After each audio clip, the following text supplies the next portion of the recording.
આજે આપણે ઘણી જગ્યાએ વાતો સાંભળતા હોઈશું અને લોકો કહેતા જ હોય છે કે મેં બહુ મહેનત કરી પરંતુ તેનું મને ઈચ્છિત ફળ ના મળ્યું. તો એના માટે કર્મનો સિદ્ધાંત જાણવો ખૂબ જ જરૂરી છે. અને જે આજે એક દ્રષ્ટાંત, નાનું એવું દ્રષ્ટાંત જ છે, તેને ધ્યાને લઈ આપણે સમજશું. આંખે ઝાડ પર ફળ દેખ્યું, લાલસા જાગી. આંખ તો ફળ તોડી ન શકે, તો પગ ગયા ફળ તોડવા. પગ તો ફળ તોડી ના શકે એટલે હાથે ફળ તોડ્યું અને મોંએ તેને ખાધું.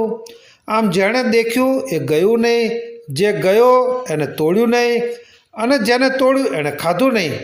જેણે ખાધું એણે રાખ્યું નહીં, ફળ તો ગયું પેટમાં.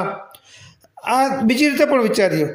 હવે જ્યારે આ ફળ તોડવા ગયો હોય ત્યારે મારી દેખ્યું તો દંડા પડ્યા પીઠમાં. પીઠ કહે હાય મારો શું વાંક. પણ જ્યારે દંડા પડ્યા પીઠમાં તો આંસુ આવ્યા આંખમાં, કારણ કે ફળ તો પહેલાં આંખે જ જોયું હતું. આ છે કર્મનો સિદ્ધાંત. એટલે જે કર્મ આપણે કર્યા છે તેનું ફળ મળશે ખરું, પરંતુ ઈચ્છિત પરિણામ ન પણ આવી શકે.